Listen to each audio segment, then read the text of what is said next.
opens the game with the queen's pawn to d4. And Praggnanandhaa just taking his time here, getting himself relaxed. And after almost a minute, he plays the move e6. One of the things that Pragg would be trying to do today after, missing a winning position against Abhimanyu Mishra yesterday is to keep his chances alive with the black pieces. Not something easy when you're playing such a solid player as Bluebaum. So bishop b4 check, you can see he's gone for the kind of advanced or accelerated bogo without really developing the knight on g8. Bishop takes c3, b takes c3, unprovoked. Why did Pragg do that?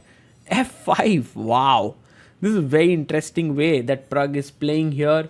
He's trying to control the light squares by eliminating the knight and pushing the pawn to f5. And Bluebaum goes e4. Very interesting pawn sacrifice here. But actually with a very simple point that if you take the pawn, I'm going queen g4. Also notice that in this position, white has the bishop pair. So it's in his interests to actually open up the position. The queen comes to g4, creating a double attack on g7 and e4 pawn. And Praggnanandhaa now has to decide how to defend this. g7 clearly more important. He goes queen e7. And I like this move because he defends here. He keeps the f6 square free for his knight to come out. Queen takes e4 played. And white would have a very serious advantage here if not for the fact that black is actually developing pretty quickly. Look at this. The bishop comes out. The knight comes to f3. But this move I love because bishop on b7 is going to be super strong here. Knight to f3.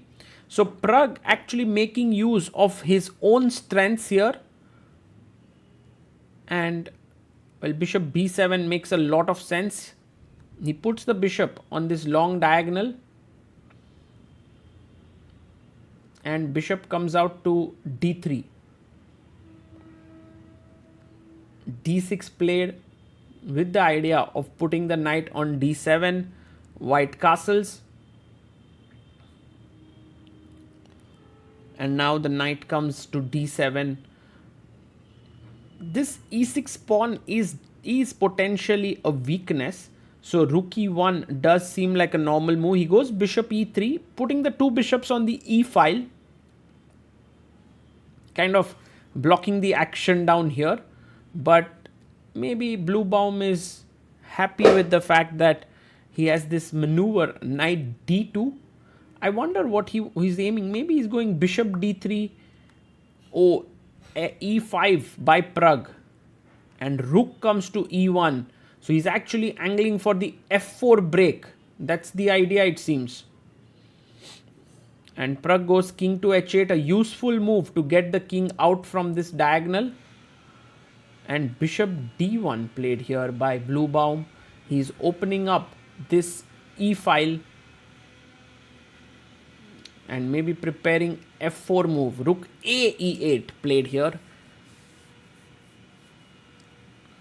And let's see how white continues.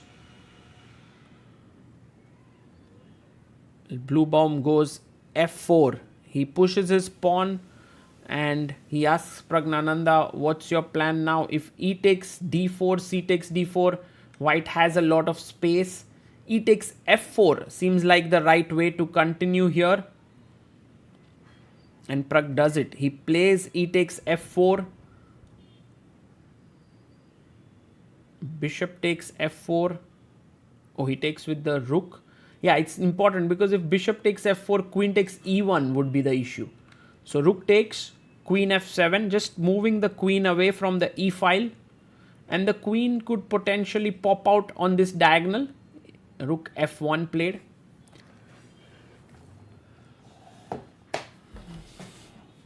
And if we had to take stock of the situation right now, you will realize that white still has the two bishops, but they are not playing an active role. But Bluebaum is trying to get his light squared bishop active in a more creative way, like bishop c2. So bishop goes to f2.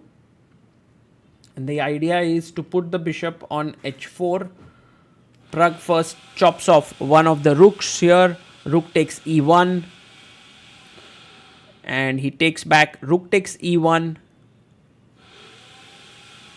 And now rook takes e1 here as well. Bishop takes back on e1. And knight to f8. I think Pragg really enjoys playing in such endgames where there is a small imbalance to try and grind here. Bishop goes to g3. But here it doesn't feel like he has enough juice to create something. He goes queen to d7. And sometimes just looking at the c4 pawn, thinking about coming to a4 if the bishop isn't here, could be interesting. Queen f5 played. And now c5 could be a very interesting pawn sacrifice. But instead goes d5. And I think this is the move that Pragg would be happy to see, because now the c4 pawn is a bit weak. The knight can actually jump here to c5 at some point. King g8. Yes, calmly bringing the king in. We are on move 27. So good idea now can be, because both players are down to their last few minutes, I was saying like good idea could be not to do something committal, but Pragg does something extremely committal. He puts his knight on e5 and he allows the trade of the bishop for the knight. And perhaps this was a little bit too soon for Pragg to do that. And he goes queen e4. He's offering a trade of queens. Queen takes queen. Knight takes. Now the e5 pawn is hanging, but so is the c3 pawn. So he takes on e5.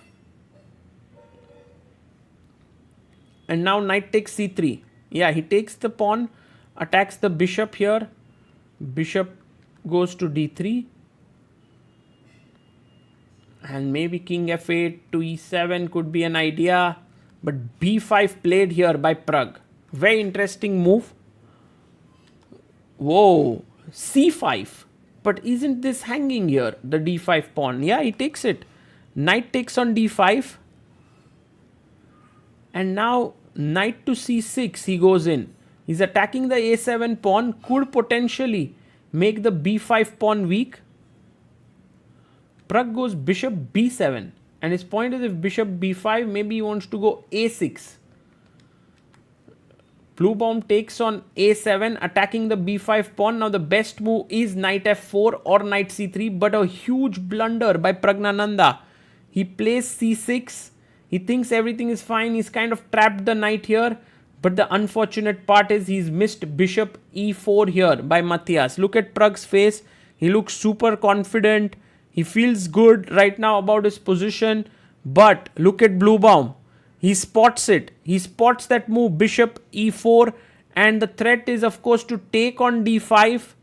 Yes, he plays it. Take, and knight b5 is the big threat. And the point, of course, knight goes back, knight b5 is a pin. So knight c3 played, defending here. But now you lose the c6 pawn. So we are at move 38, quickly reaching to move number 40.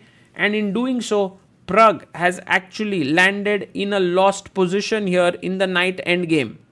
It's insane how the position has absolutely turned around. And I think a bit has to do with the fact that Pragg was wrong in assessing that position. And he's now in trouble. Knight d4. And, knight endgames are kind of tricky, but at the same time quite simple.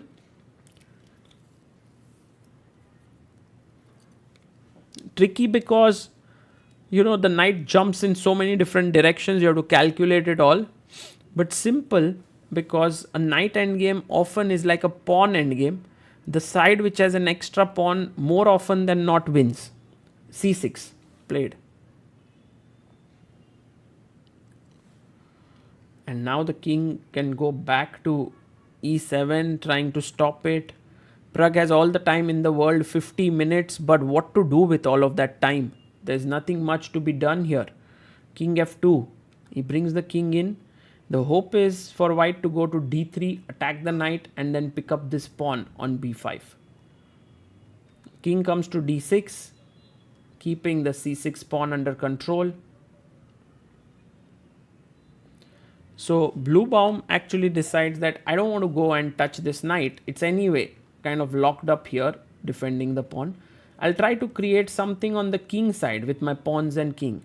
g6 by Pragg. And now h4.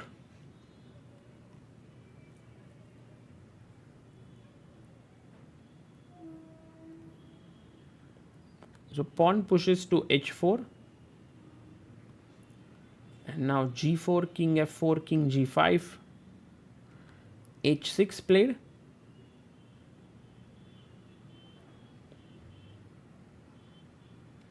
King comes up to g4. And now the threat is h5, g5, king comes via f5 and g6. So Pragg needs to do something drastic here, which is why he's trying to move his knight. He goes knight d5, and you must take the pawn on b5 now. Knight takes b5. Pragg takes, king takes c6, taking the pawn. And now knight d4. Again a forced move. He finds it. I love how Bluebaum is so focused. King c5, attacking the knight on d4, bringing back to c2, defending the pawn. And well, Pragg now has to decide, keep the king towards the king side or bring it forward. He's coming in. And now a very, very important move here to be found, which is king f3. The reason for that move is like, if imagine you play something like g3, by the way, finds it, king b3, and you need the knight to come to e3. So king b3, now knight e3. That's the reason why you need your king on f3. And Bluebaum, of course, finds it. You can't take, and take here, as the white king will simply run and clear up these pawns. So knight f6 seems like the right move. King f4, king e5. Well, he goes knight g4. Again pursuing the trade, otherwise h6 is hanging. So knight g8. And now king can go in this direction. King e4. King takes a3. King e5. With the idea of coming in. Pragg finally pushes his pawn to h5. King e6. And h takes g4.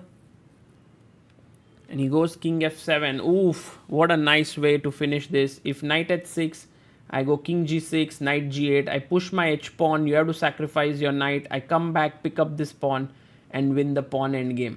Such a nice finish, by the way, by Bluebaum, making absolutely no errors. And Pragg resigns here. No errors in conversion. And Pragg, who pretty much would have had a draw from that position because he just pushed a bit too much there, has now lost the game.